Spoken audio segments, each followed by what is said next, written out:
Primeiro eu queria desejar feliz Dia dos Pais para nós, os pais. Acho que graças a Deus temos o privilégio de termos filhos que tanto servem a Deus como são queridos e muito especiais. Hoje eu estou com medo, né? Medo do tempo. Mas, então, em alguns momentos a gente vai precisar dar uma corrida e eu estou com mais medo na terceira aula, né? Que aí tem um conteúdo bem grande.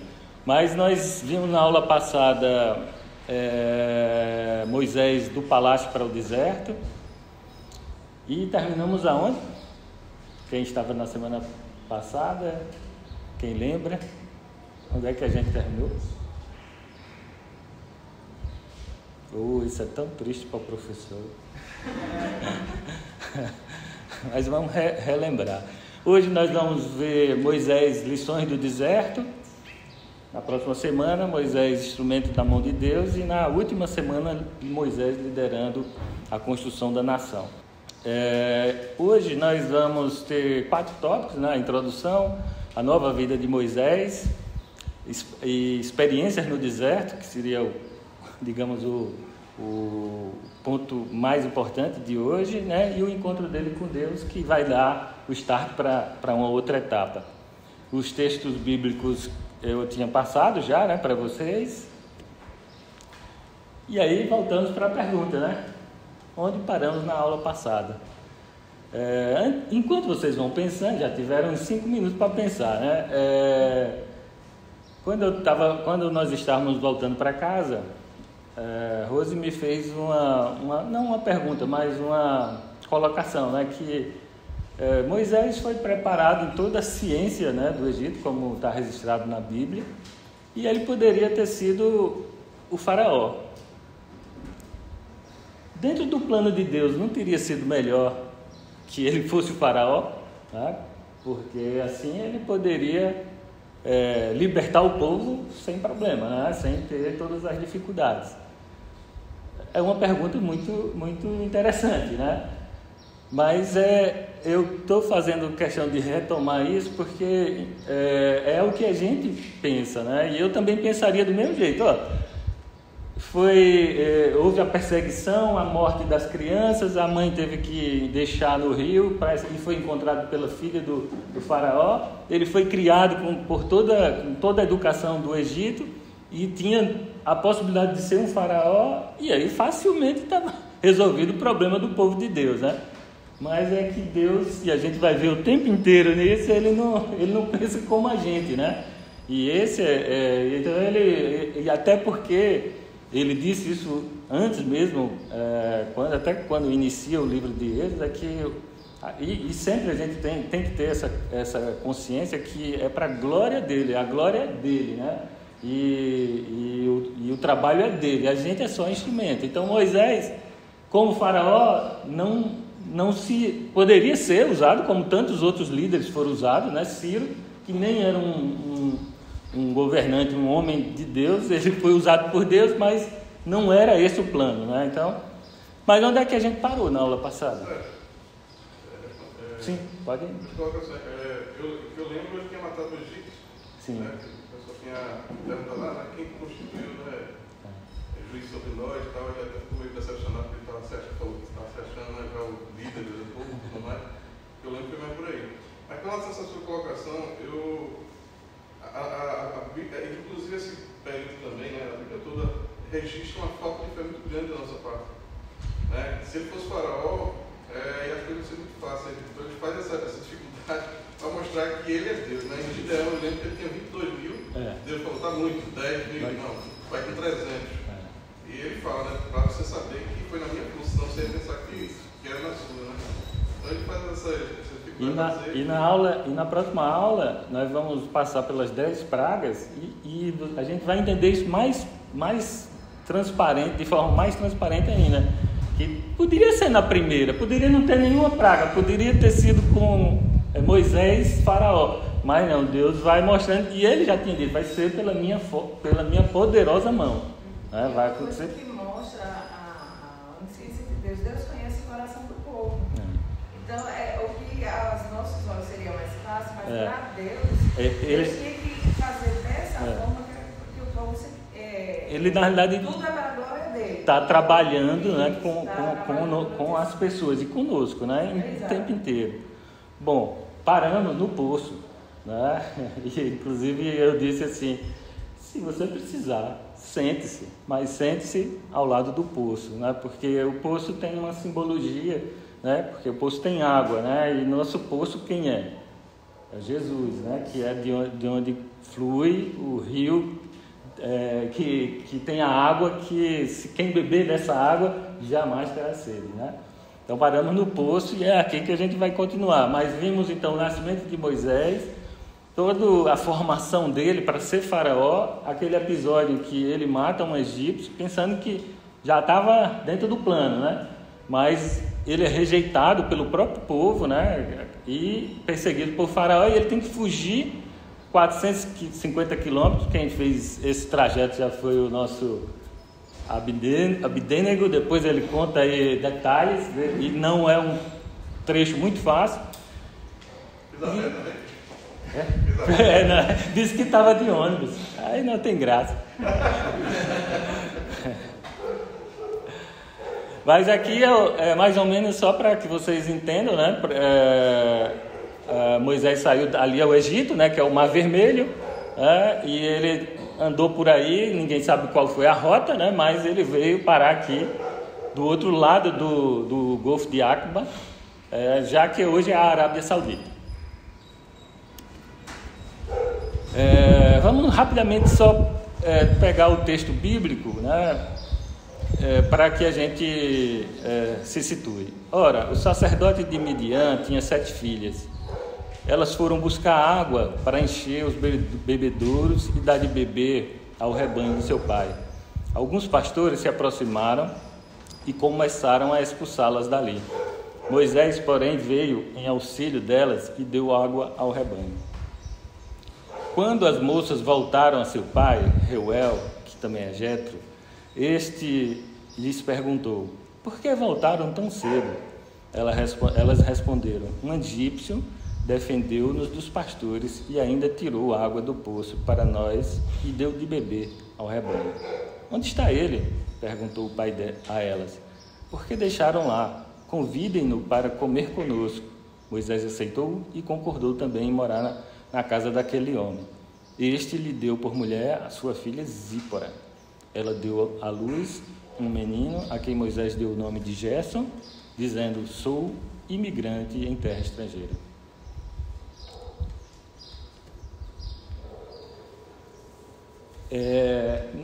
A ideia hoje aqui, e a gente vai gastar um bom tempo, investir um bom tempo, né, no deserto, e uma das coisas que é considerada uma das maldições do nosso tempo, né, é a superficialidade.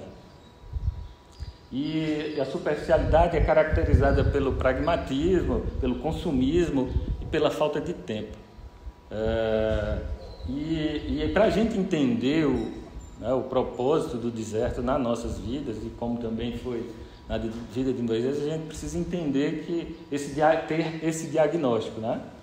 Que nós somos em geral levados para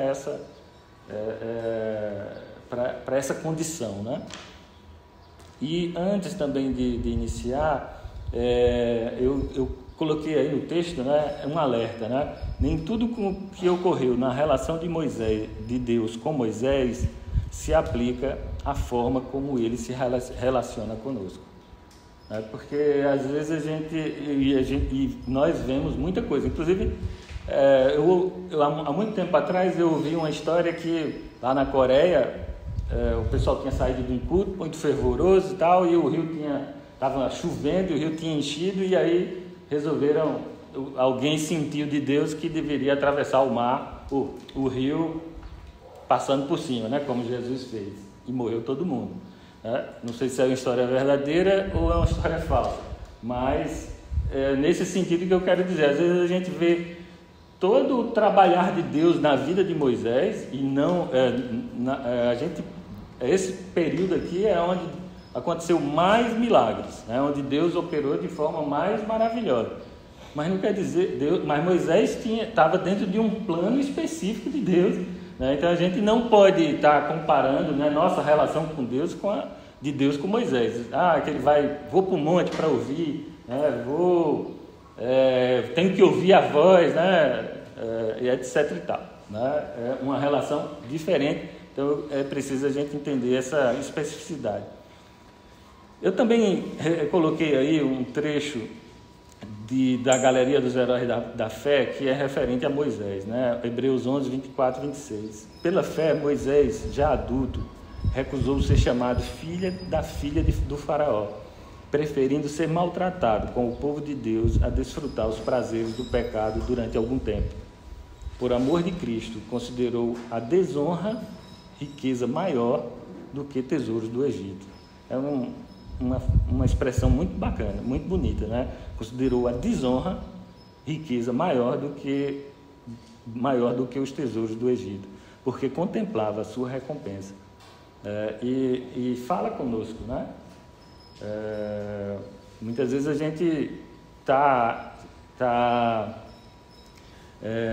satisfeito ou desejoso de desfrutar das coisas que o nosso mundo, né, proporciona para a gente, mas que a gente consiga enxergar como Moisés, né, que em alguns momentos é melhor a desonra do que desfrutar dessas riquezas ou dessas benesses, né, do tempo que a gente vive. Enquanto descansava e refletia junto ao poço, Moisés viu chegar para dar de beber ao rebanho de seu pai 7 mulheres. Logo depois chegaram também alguns pastores que começaram a expulsá-las dali. Moisés, porém, veio em auxílio delas e deu água ao rebanho, como a gente já viu no texto bíblico. Aquele que até pouco estava se sentindo um inútil, né? Ele tinha tentado se tornar um líder lá para o povo, né? E assassinado o egípcio, precisou fugir e agora se sentou ao poço e estava naquela melancolia, né? Certamente a viagem até o poço não foi algo muito fácil, né? Agora teve a oportunidade de ser um humilde libertador, né? Até de forma irônica, né? Ele tentou libertar o povo e aqui ele conseguiu libertar as 7 filhas de Jetro, né? Que estavam sendo importunadas pelos pastores. Esse foi seu primeiro passo para ser um novo homem. Pequenos atos são tão ou mais importantes quanto os grandiosos. E aí vai a pergunta, né? Você já arrumou sua cama hoje? Diz que tem um comandante das Forças Armadas Americanas que sempre começa as palestras dele perguntando isso, né? Você já arrumou a cama hoje? Porque às vezes a gente quer as coisas grandes, né? Só vai ser feliz quando, né? Só vai estar satisfeito quando.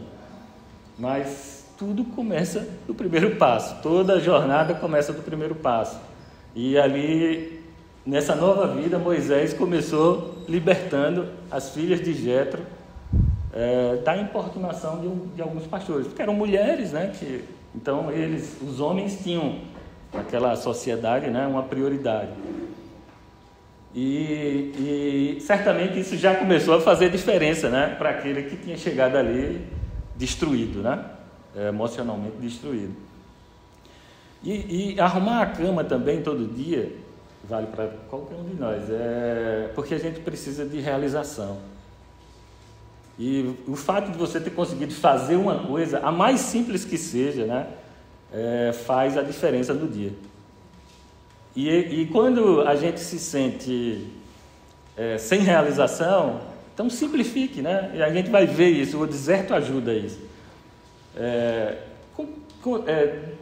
Coloque como meta pequenas coisas, que aí você começa a sentir que está fazendo alguma coisa, né? Que está realizando. Às vezes no trabalho a gente está perdido com tanta coisa e ficando frustrado, sei lá. Então pare. Então o que é que eu posso fazer? O que é que eu consigo fazer, né? Aquela história, né? O que é que eu tenho para hoje? Então, e faça. E isso vai lhe dar um novo sentido, né? Vai dar realização. essa atitude de Moisés lhe abriu portas. Quando as moças retornaram para casa, seu pai lhe perguntou, aqui a gente já viu, né?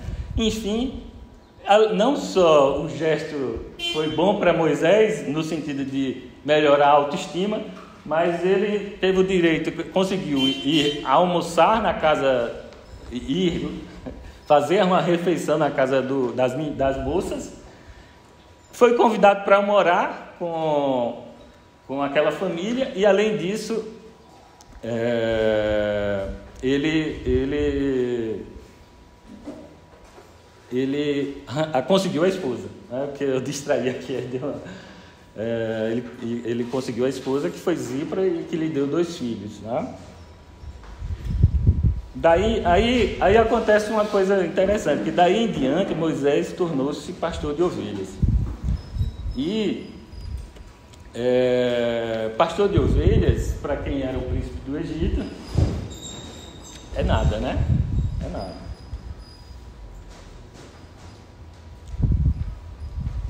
Nós vamos para o tópico 3, que é aquele que realmente a gente vai gastar tempo, que são as experiências no deserto. Deixa eu só tomar uma aguinha.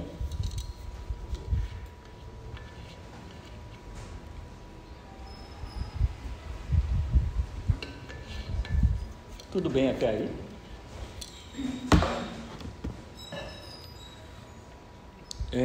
Deuteronômio 32, 10, 11 diz assim: numa terra deserta ele o encontrou, numa região árida e de ventos uivantes,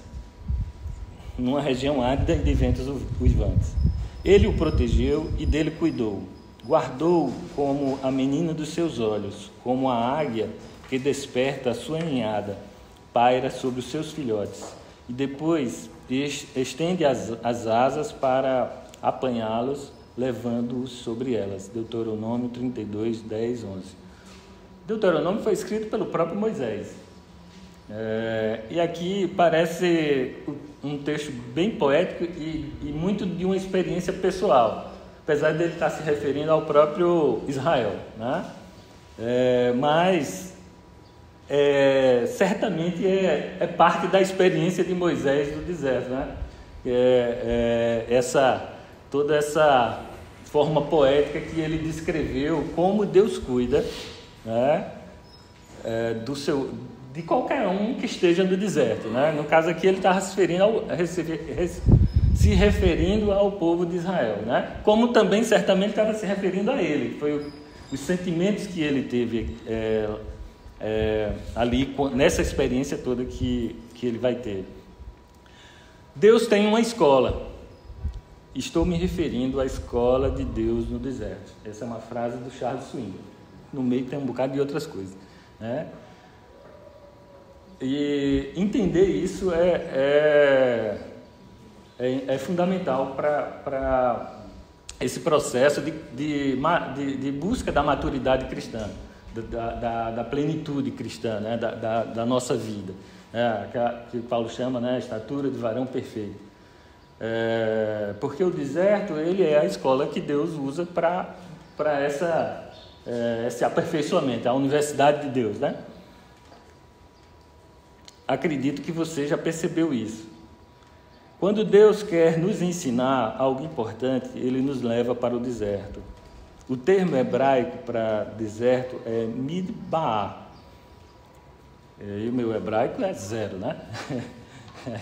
Os outros nossos especialistas aí, originado de dar-ba, que significa falar. O deserto é o lugar onde Deus fala. Sabemos que o deserto é uma região desolada, insuportável e praticamente infértil, mas nele existem condições propícias para Deus trabalhar. Antes de seguir, alguém já teve uma experiência no deserto? Deserto não o físico, né? Mas do ponto de vista pessoal, né? Alguém quer compartilhar? É o momento de eu tomar água. Eu tô triste com vocês. Ninguém quer nada. É o famoso é ruim, mas é bom. É ruim, mas é bom, né? Eu acho que a experiência de Jó acho que reflete muito isso, né? O que ele passou realmente foi algo muito difícil, né? Principalmente no momento, mas no final do livro dele lá, fala que assim, já viveu quanto valeu a pena, né? Porque antes ele ouvia o ensino de Deus. Só depois, né? Depois ele, os olhos dele começou a enxergar. Então, é algo que às vezes a gente nem entende quando está passando, né? A gente só vai ter a compreensão às vezes depois, mas que nos aproxima muito de Deus quando a gente realmente tem um coração disposto a aprender, né? A crescer. Pois é. No deserto existem condições propícias para Deus trabalhar. E aqui eu identifiquei algumas dessas, a partir do nosso autor, né, que é o Charles Swindoll, no livro que a gente está utilizando como texto básico. Deserto é isolado e solitário, onde não há mais nada para atrapalhar ou distrair, onde os ídolos são quebrados. Você tem algum ídolo que não seja Deus? Poder, riqueza, força, etc.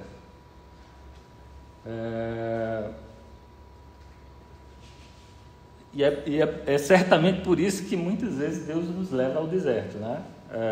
Algum ídolo ou algo que nos afasta de uma relação plena com Ele, né? Eu coloquei aqui, porque normalmente quando a gente fala ídolo, a gente pensa ídolos, figuras, né? E que no fim, nas nossas vidas, eu espero, né, não se aplica mais, né? Nós não temos ídolos, outros deuses no sentido de divindade, né? Mas nossos deuses são outros, né? Pode ser a riqueza, pode ser o carro, pode ser o trabalho, né? Pode ser o filho, a esposa, pode ser o marido, pode ser tantos ídolos aí, né? E no deserto não tem isso, né? No deserto é você e você só, ou pode ser você e Deus, né? Então o deserto é isolado e solitário. No deserto só resta a companhia de Deus, algo semelhante ao fundo do poço, em que só há saída para cima, né? Eu lembro sempre, a Abednego sempre lembra disso, né? Que o melhor lugar para encontrar Deus é no fundo do poço, né? Porque se é no fundo do poço, para baixo não vai mais, por lá também não vai, só tem para cima, né? Figurativamente, são equivalentes, né? O deserto e o fundo do poço. E pode ser que a gente ache que o fundo do poço seja um lugar muito ruim, mas do ponto de vista espiritual, pode ser o melhor lugar onde a gente possa estar, né? Que só tem Deus, só tem para cima.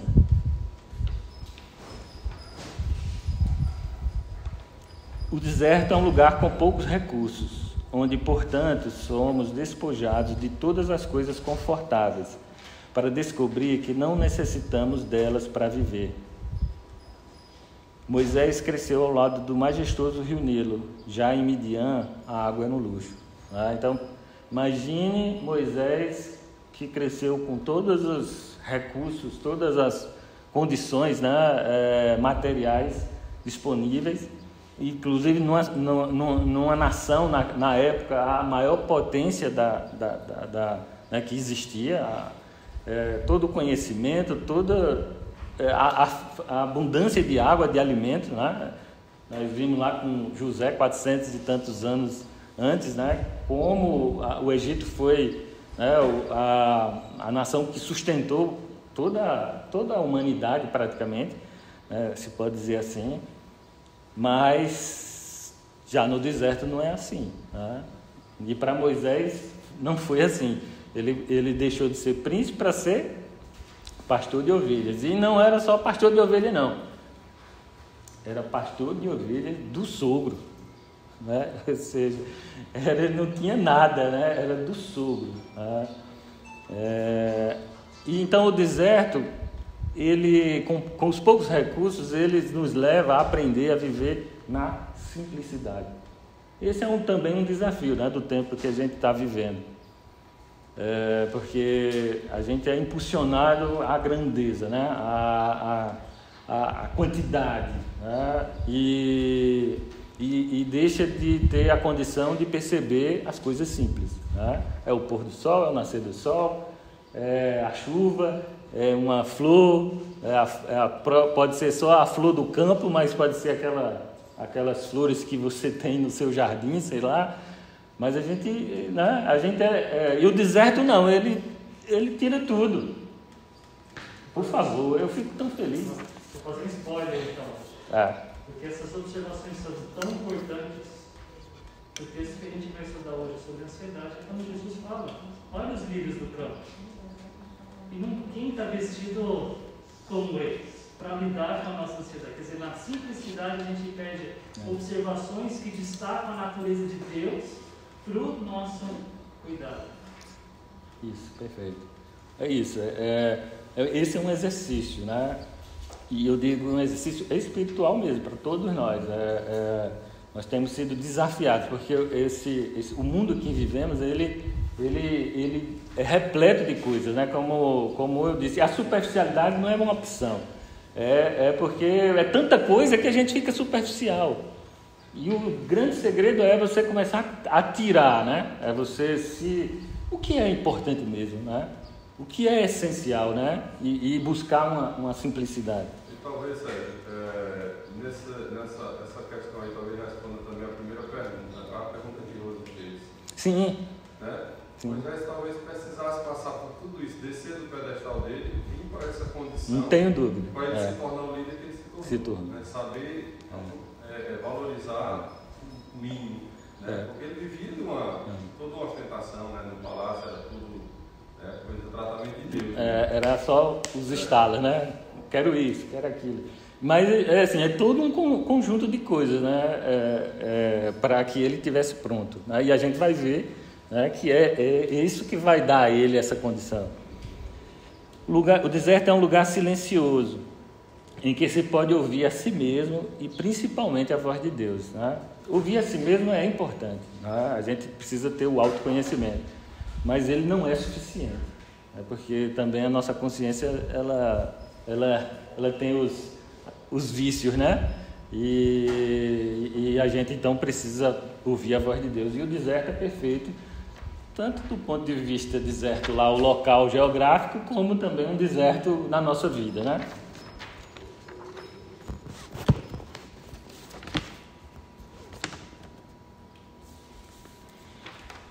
O silêncio, Ricardo Barbosa, pastor, né? Ricardo Barbosa, que é outro livro que essa parte do deserto eu aproveitei, que é O Caminho do Coração, que é o sentido da espiritualidade cristã, Ricardo Barbosa.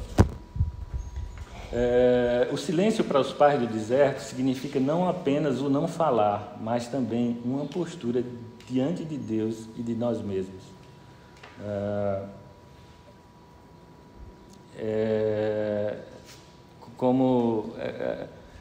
Fala, Senhor, que teu servo ouve, né? Foi Samuel, né? Isso, né? Porque muitas vezes o barulho está grande demais, né? É muita gente falando, é muita informação, é o que mais a gente tem, né? Nesse tempo que eu cheguei uns anos atrás que eu assistia 3 jornais seguidos, né? Começava o Jornal da Band, depois Nacional, depois ia para Globo News, e aí eu estava ficando, né?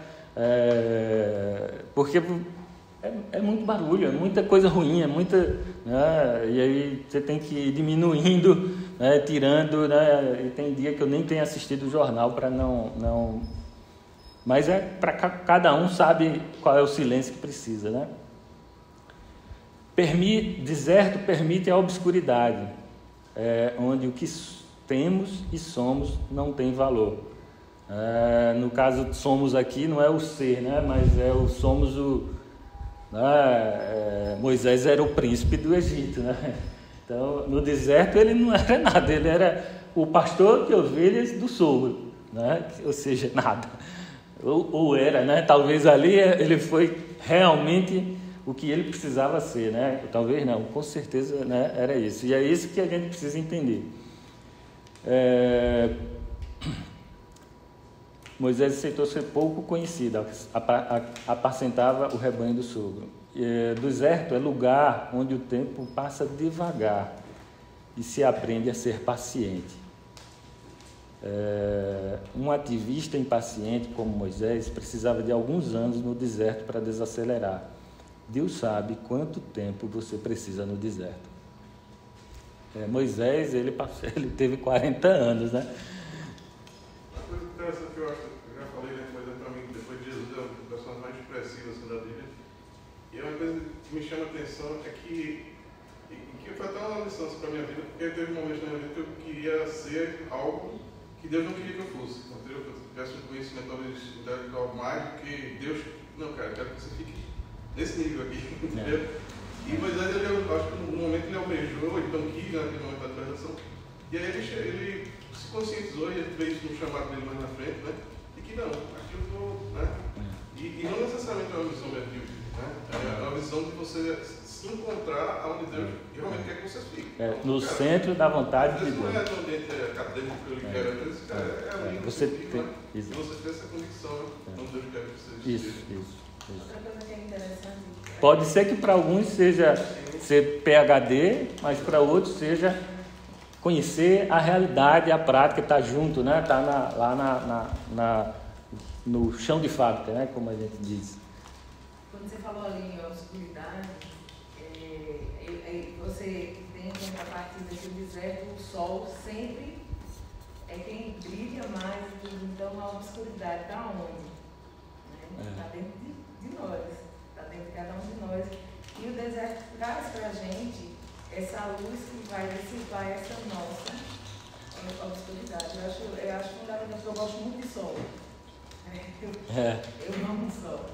E assim, o calor, a claridade, isso sempre me traz, quando você falou assim, a obscuridade, em contrapartida, o sol sempre estará presente. A luz que Deus quer que dissipe toda a obscuridade que tem em nós. Deixa a luz do céu entrar, né? Deixa a luz do céu entrar.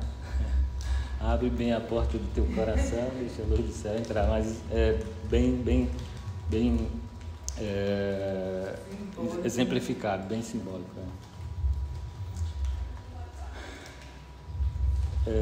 Eu já terminei, né? Que experiências podem representar um deserto na nossa vida? Vocês conseguem? Agora poderiam ajudar também, né?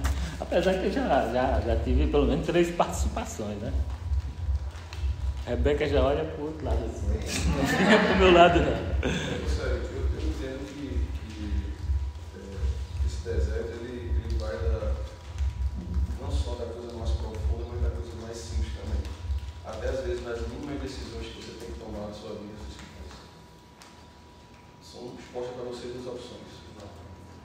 E olha, você não sabe para onde ir. Eu acho que esse é o deserto. Você baixa a cabeça, pede a Deus que te dê uma orientação. E acho que nas mínimas coisas também tem um deserto. Assim como nas grandes coisas você não tem mais para olhar. As decisões do dia a dia nos trazem alguns pequenos desertos. Tem que buscar aqueles olhos e fazer por aqui que eu vou. Eu acho que... Como é interessante e importante que a gente tenha essa percepção, porque muitas vezes a vida coloca, né, esses momentos decisórios e a gente faz isso automaticamente pela sua vontade, né? Isso. E quando aquela decisão pode afetar a sua vida de uma forma importante e aí precisa da participação de Deus. O que é que Deus, né, qual é a vontade dele para isso, né? Realmente é um exemplo importante, né? E a gente até aqui meio que está focado naqueles desertos mais de tempo maior, né? de sofrimento, mas realmente também existe essas situações. Eu estou pegando esse gancho que você falou, e o Roberto falou de simplicidade. Você acredita que nós podemos, você falou em autoconhecimento, né? E hoje a tônica de tudo é autoconhecimento, você tem que ter autoconhecimento. nós podemos nos colocar num deserto para podermos. Alguém queria que isso é autossabotagem, né? Mas para podermos aprender. Você falou assim: tem muito ruído, tem muito barulho no nosso dia a dia. Você acredita que, isso é uma pergunta para você, que nós possamos nos colocar em um deserto? Interessante sua pergunta, muito, muito pertinente. No Caminho do Coração, do Ricardo Barbosa, ele fala do período do monastismo, né? Que as pessoas saíam, né, para se isolar, né, que são os monastérios, né, e tal. E ele defende um pouco disso, né, que falta para a gente essa... Não propriamente como foi naquele período, né, que às vezes é também... porque não é porque se você sair do mundo, né, vou morar sozinho no meio da floresta, o seu evangelho não está sendo testado aí, né? Mas como essas experiências, necessidade, eu preciso sair, você se impor um deserto também. Eu acredito que existe, eu mesmo já precisei fazer isso, né? Ou seja, e isso também não é tão simples, porque às vezes a gente está tão envolvido que a gente... É Deus que coloca a gente, né? É um sinal bom quando a gente entende que precisa desse afastamento, né? É um sinal de que está sensível, né? Está atento. Eu só acho que a gente tem que tomar cuidado com essa analogia, porque uma das coisas é Deus operando nas circunstâncias que traz um determinado sofrimento para nós, que nos leva à reflexão. Essas saídas próprias, por exemplo, Jesus se retirava para orar, mas ele não se retirava para receber sofrimento das circunstâncias, mas sim porque naquele ambiente que ele estava, ele não conseguia ter a comunhão com o Pai que ele gostaria de ter.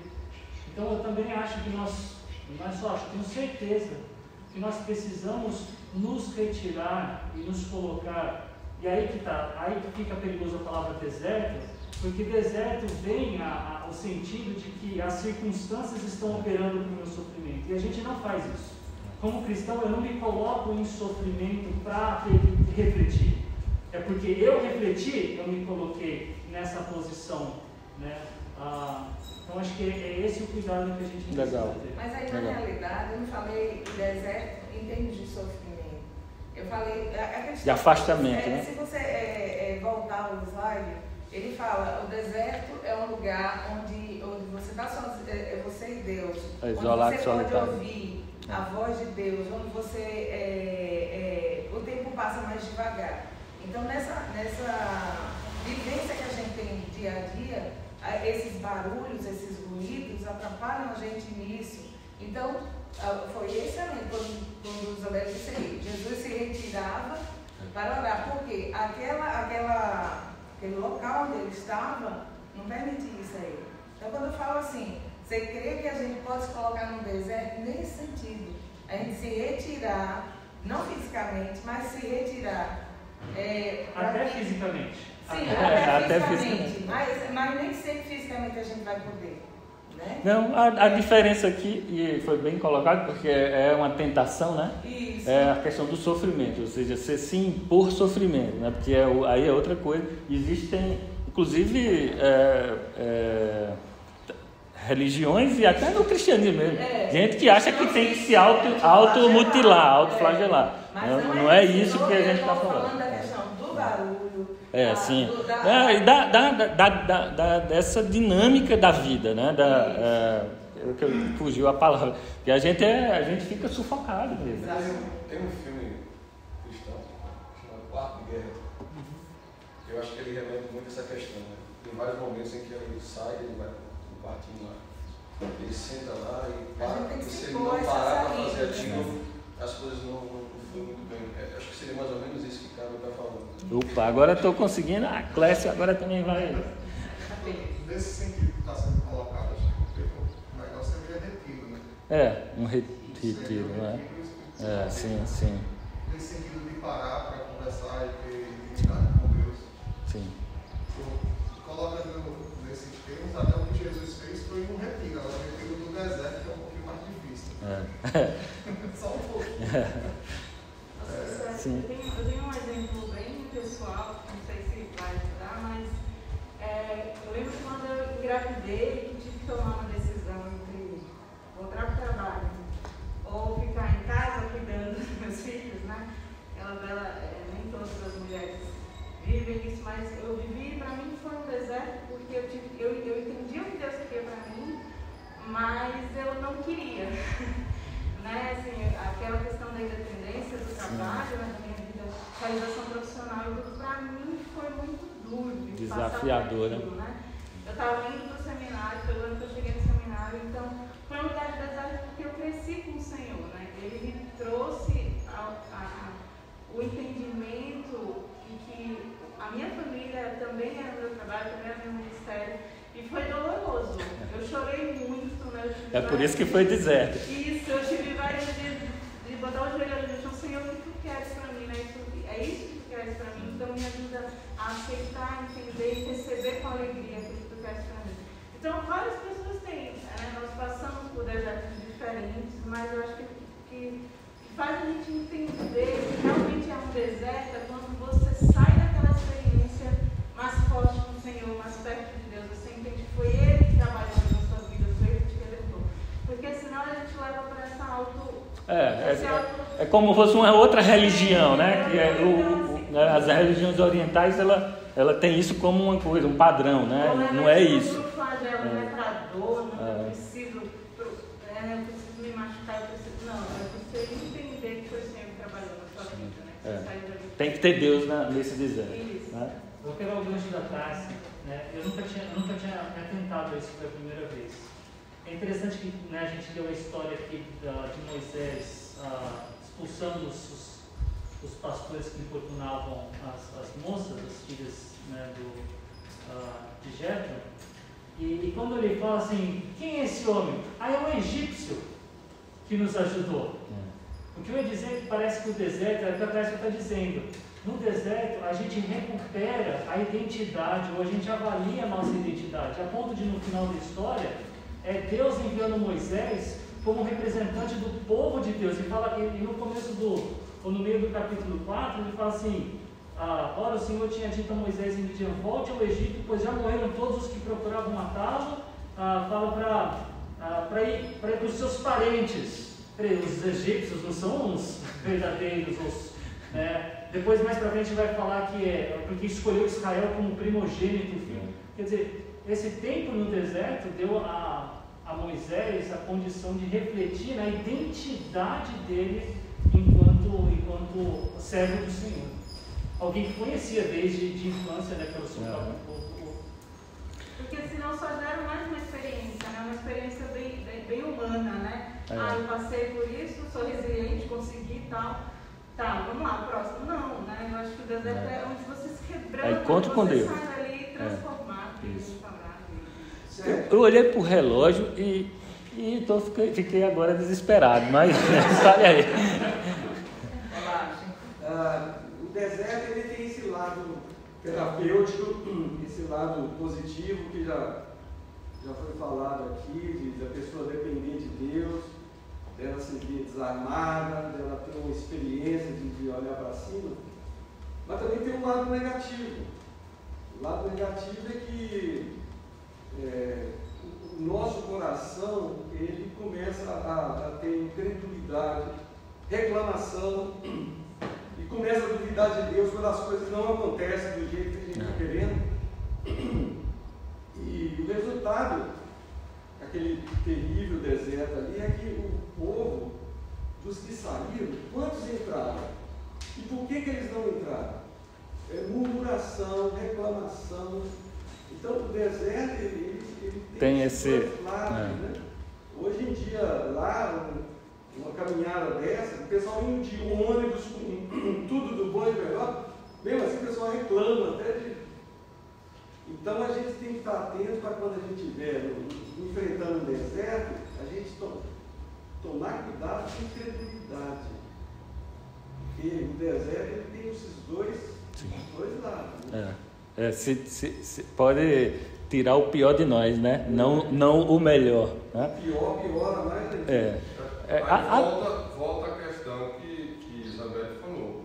É por isso que a gente não deve procurar o deserto. Porque será que a gente vai conseguir passar por ele? O deserto tem que ser colocado por Deus. Deus é quem tem que colocar o deserto. É um propósito, né? Tem um propósito. A pandemia é um deserto? Sim. Eu também não tenho dúvida que seja, né? Inclusive é um deserto universal, né? Que cabe a cada um. E aí a gente vê a diferença entre cada pessoa e a relação com Deus, né? Porque cada um tem um entendimento e um aproveitamento nesse deserto diferente, né? Pode ser cuidar sozinho de um parente doente, o deserto, né? Pode ser uma invalidez física temporária que o mantenha confinado, aí é aquilo que forçosamente, né?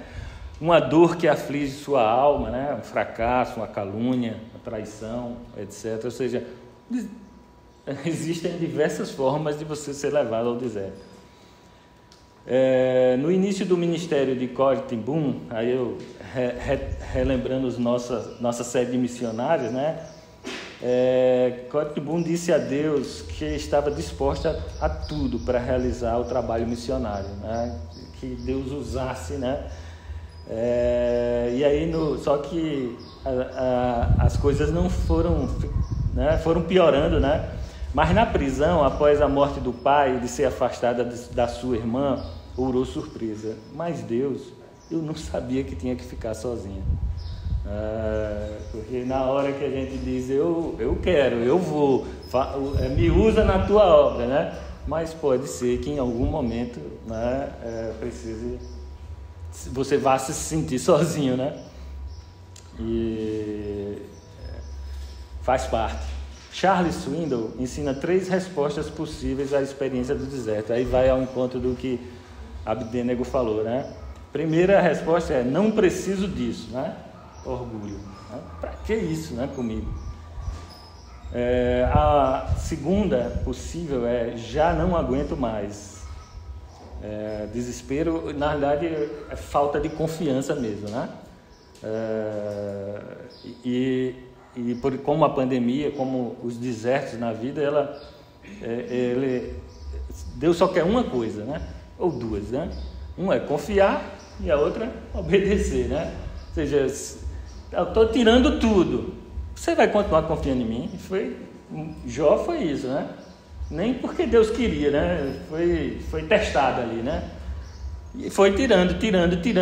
Ele vai confiar em mim, você vai confiar em mim, e é isso que é o teste, né? E ele sabe o limite de cada um. E ele sabe o limite. De Moisés, 40 anos. Né? Sendo que acho que tem mais coisa, porque depois ele tem que passar mais 40 anos, né? Então, Moisés é diferente. E a terceira que o Swindoll fala é o aceito, né? A obediência, né? Entendi, tem um propósito, né? Tem algo aqui que é importante para a minha vida. E eu acrescentei mais uma que eu acho que é até mais comum, né? Que é por quê, né? Por que comigo? Por que eu? Por que, né? Por que a doença? Por que a perda do emprego? Por que, né? Mas quando a gente diz que Deus é onipotente, onisciente, onipresente, né? E Ele está no controle, né? Acho que é uma das frases que a gente mais tem usado, né? Deus está no controle, Deus está no controle. Só que quando a coisa parece que saiu do controle, aí, né? Por quê? Eu vou comprometer teu tempo. Participação. Agora vai. Eu vou diminuir os conteúdos. Bem rápido, só compartilhar. Não, mas pode ficar tranquilo.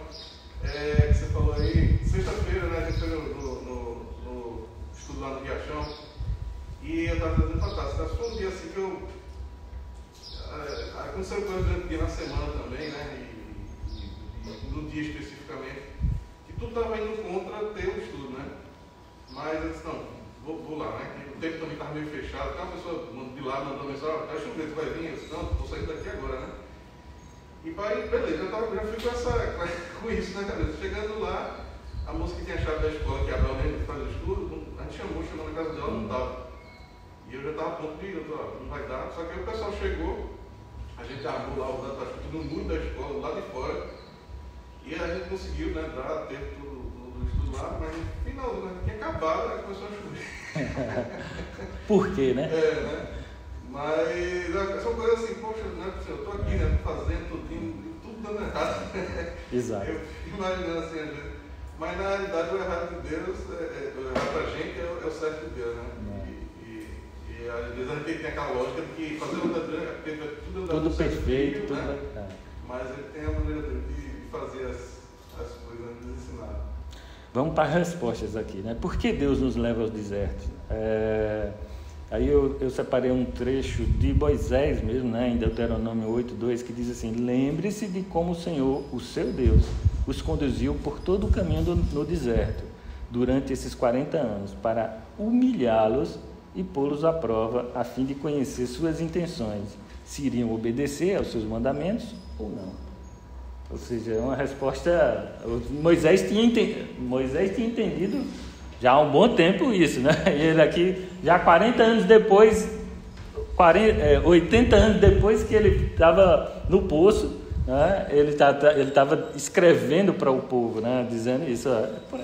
O deserto foi para humilhar e ver se vocês entenderam o que é que ele, né? As leis, né? Os mandamentos, os ensinamentos.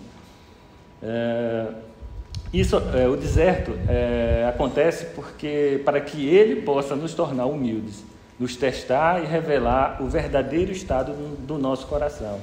Não é para ele nos conhecer, ele já conhece, mas para que conheçamos nosso verdadeiro eu, sem maquiagem, máscaras, enfeites ou disfarces.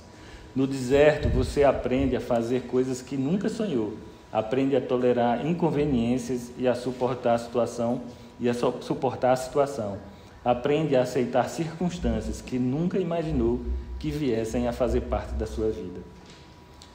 Comentando sobre a necessidade do deserto, Richard Foster escreveu: na sociedade contemporânea, nosso adversário se especializa em 3 coisas: ruído, pressa e multidões, né? Se ele puder manter-nos ocupados com grandeza e quantidade, descansará satisfeito. Aquilo que a gente vem falando, né? Ruído, pressa e multidão, né? É isso, né? E é isso que nos faz precisar desse tempo, né? Esse tempo reservado, sair desse contexto. O deserto é um lugar de encontro pleno com Deus.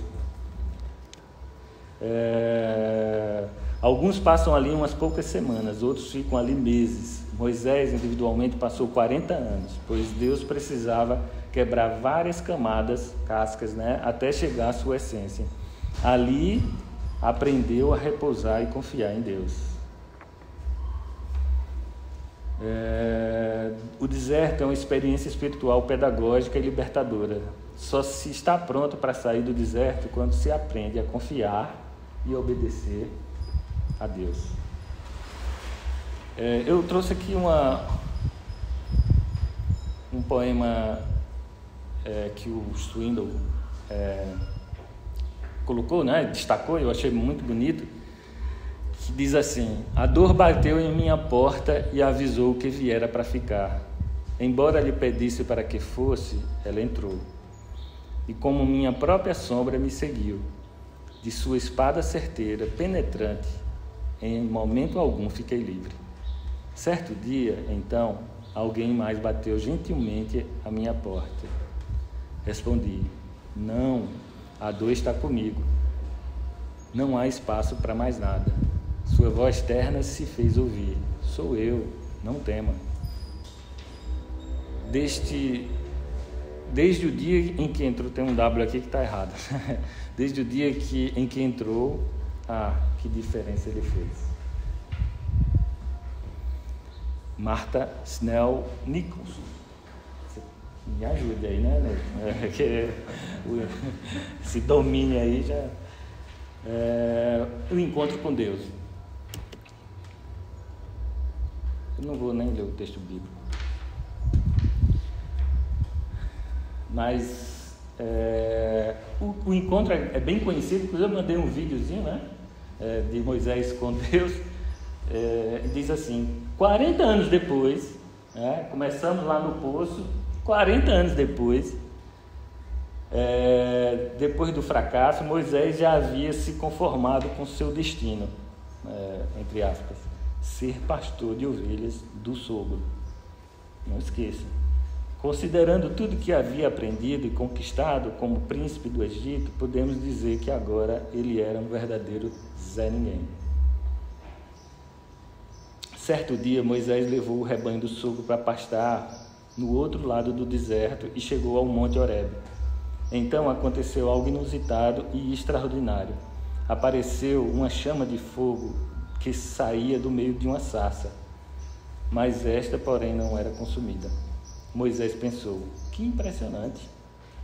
Por que a sarça não se queima?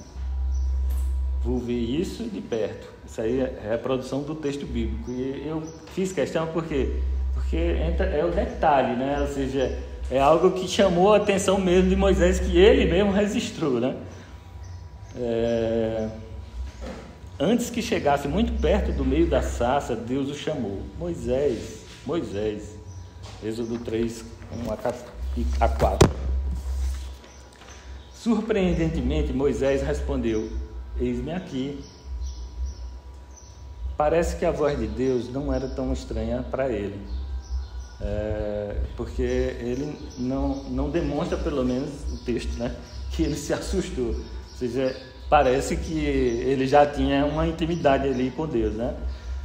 Parece que, tanto é que ele dá a resposta que Deus desejava. Para Swindoll, a responder assim: eis-me aqui, né? E vários personagens bíblicos dão essa mesma resposta, né? Samuel, Isaías, sei lá, tantos outros: eis-me aqui, né? Sou eu.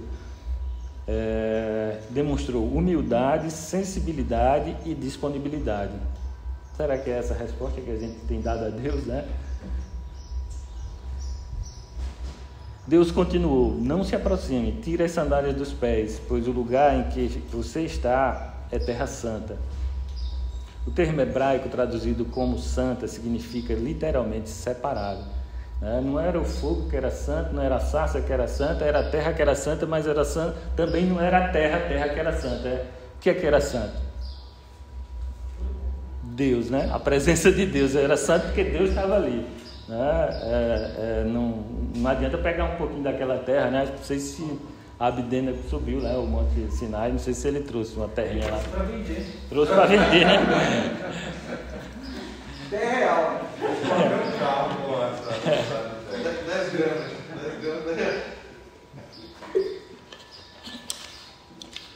E resolve todos os seus problemas, né?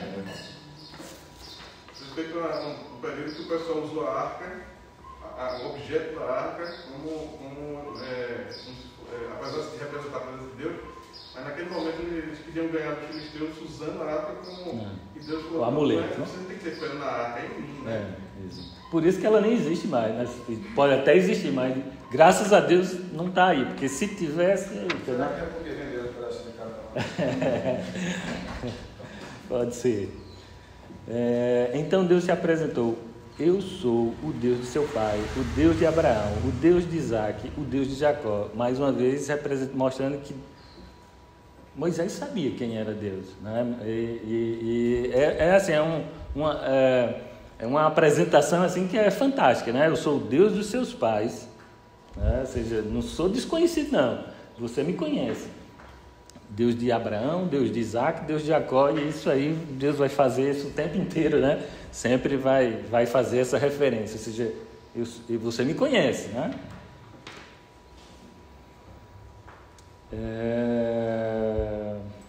Essa fala, além de ser contundente e esclarecedora, mostra que Moisés conhecia perfeitamente sobre isso.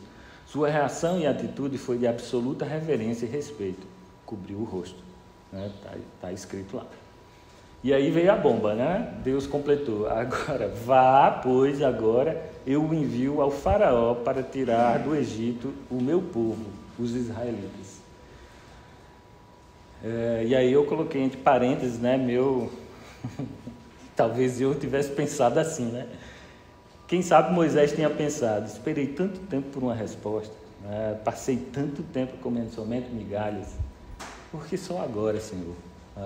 Quanto ele esperou ele achou que estava fazendo a vontade de Deus, lá tentando libertar o povo, teve que fugir. Agora são 40 anos cuidando das ovelhas do sogro, E agora Deus, depois de 40 anos, aparece e diz: eu acho que a minha reação ia ser meio assim, tanto tempo, Mas sabe qual é a reação da gente? Seria isso?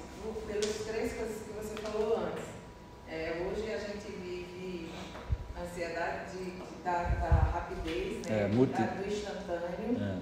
Você colocou aí também o barulho e a multidão. Então, essas 3 coisas fazem com que a gente queira que o processo seja acelerado.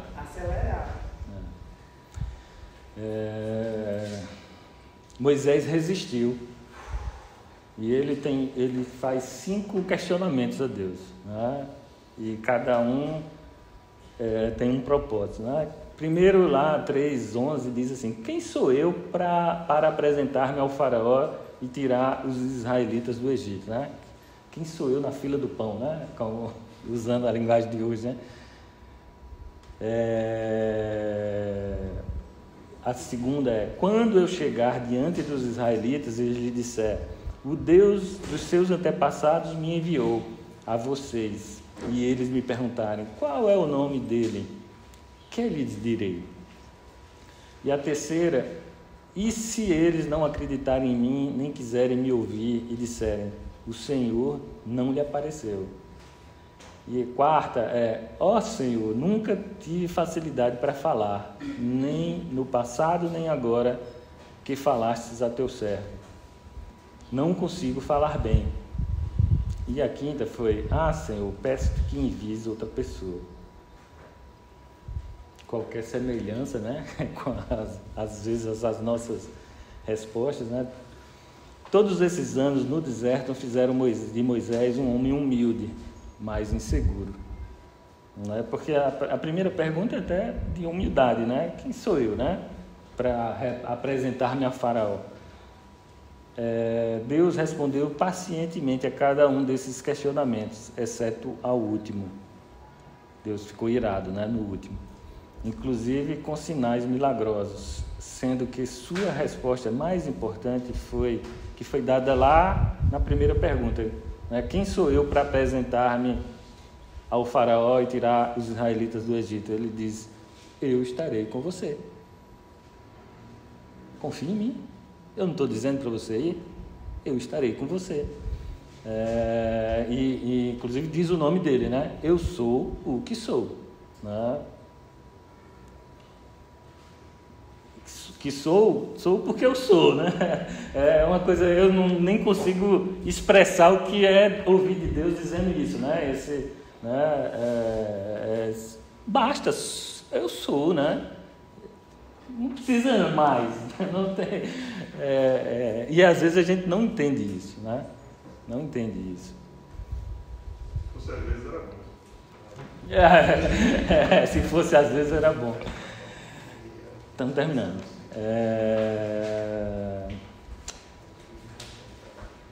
Esse eu sou o que eu sou, aí os teólogos aí podem ajudar, mas o Swindoll coloca que é uma letra de cada eu, sou, o, que, sou, Y, A, H, W, E, H lá em hebraico. Ele diz que Yahvé, seria essas letras, são a representação dessa expressão. Estaria no controle de tudo, bastava apenas confiar. Então, tudo que a gente ensinar aqui, que a gente compartilhar aqui, tem uma palavra que a gente precisa aprender: confiar, confiar, confiar, confiar. Talvez Moisés tenha pensado que Deus o chamou para ser o libertador de Israel, mas não foi isso que ocorreu. Pois no início da conversa, Deus havia dito: por isso desci para livrá-lo das mãos dos egípcios e tirá-los daqui para uma terra boa e vasta. 3:8. Ou seja, o próprio Deus seria o libertador, Moisés seria somente um instrumento. né? Deus disse a Moisés: vá e diga ao faraó para libertar o meu povo. E antes mesmo ele tinha dito: não, eu desci porque eu vou libertar. Inclusive disse que o faraó ia resistir. Mas era porque ele queria que ele resistisse, porque ele precisava fazer isso com mão poderosa, né? Então estava tudo claro para Moisés, porque o próprio Deus disse, né? E é o próprio Moisés que escreveu o texto, então é porque aconteceu mesmo, né? Senão ele mesmo não ia inventar uma coisa que aconteceu com ele mesmo, dizendo, né, que fez essas perguntas, né? Ou seja, estava claro, Deus, ele é que iria fazer a coisa acontecer. Não era Moisés. Moisés só era um instrumento, como é qualquer um de nós aqui. E nós vamos ver na aula que vem que logo na saída de Moisés para cumprir isso, Deus tenta matar Moisés, né? Mas aí é spoiler, né? Cena dos próximos capítulos. Deus não fez um convite, fez um chamado. A Moisés só restava obedecer. É isso que veremos nas próximas aulas. O tempo e o deserto prepararam Moisés para ser usado como nenhum outro homem havia sido ou foi usado por Deus na história da humanidade. Essa é uma grande diferença, né? Moisés, por mais que seja um Zé Ninguém, mas ele, na história da humanidade, ele foi usado por Deus como nunca nenhum outro homem, né? Homem, foi usado. 3 cuidados ao conversar com Deus. Primeiro, certifique-se de que a voz é dele, né? A voz é de Deus. Segundo, tenha confiança no poder dele. Terceiro, sinta-se confortável com o plano dele. Também são propostas aqui do Swindoll, que eu também concordo. Principalmente certifique-se que a voz é dele. Eu tenho ouvido de vez em quando a gente dizer: não, Deus me falou, né? E assim, certifique-se que a voz é dele, né? Essa voz eu acho que ele deve estar falando. Eu acho que não é uma voz sonora, né? Não. Acho que poucas pessoas devem ter ouvido a voz de Deus. Na Bíblia, com certeza, né? E hoje, né, na nossa... tem a palavra, né? E é algo que a gente sente, né? A gente sente. Uma experiência que é realmente individual. Lembre-se, Deus nunca desiste de nós. Dúvidas, perguntas? Eu passei ali um minutinho. Eu tinha esquecido até de passar o texto aqui, viu? Próxima aula 3. Aula 3, Moisés, instrumento na mão de Deus. Você não vai mandar você café de cachaça, não? Não, ainda não. Texto bíblico para que vocês leiam, né? Êxodo 4, 18 a 31, ou seja, o restante do capítulo 4, que nós fomos até 17, e do 5 só até o 12. É um texto que é grande porque são as pragas, né? Tudo que vai acontecer para que o povo, o faraó permita que o povo saia. Mas assim, eu infelizmente vamos ter que trabalhar um pouco concentrado no texto, porque tem muito detalhe que é importante. Mas é isso, por hoje a gente vai fechando por aqui.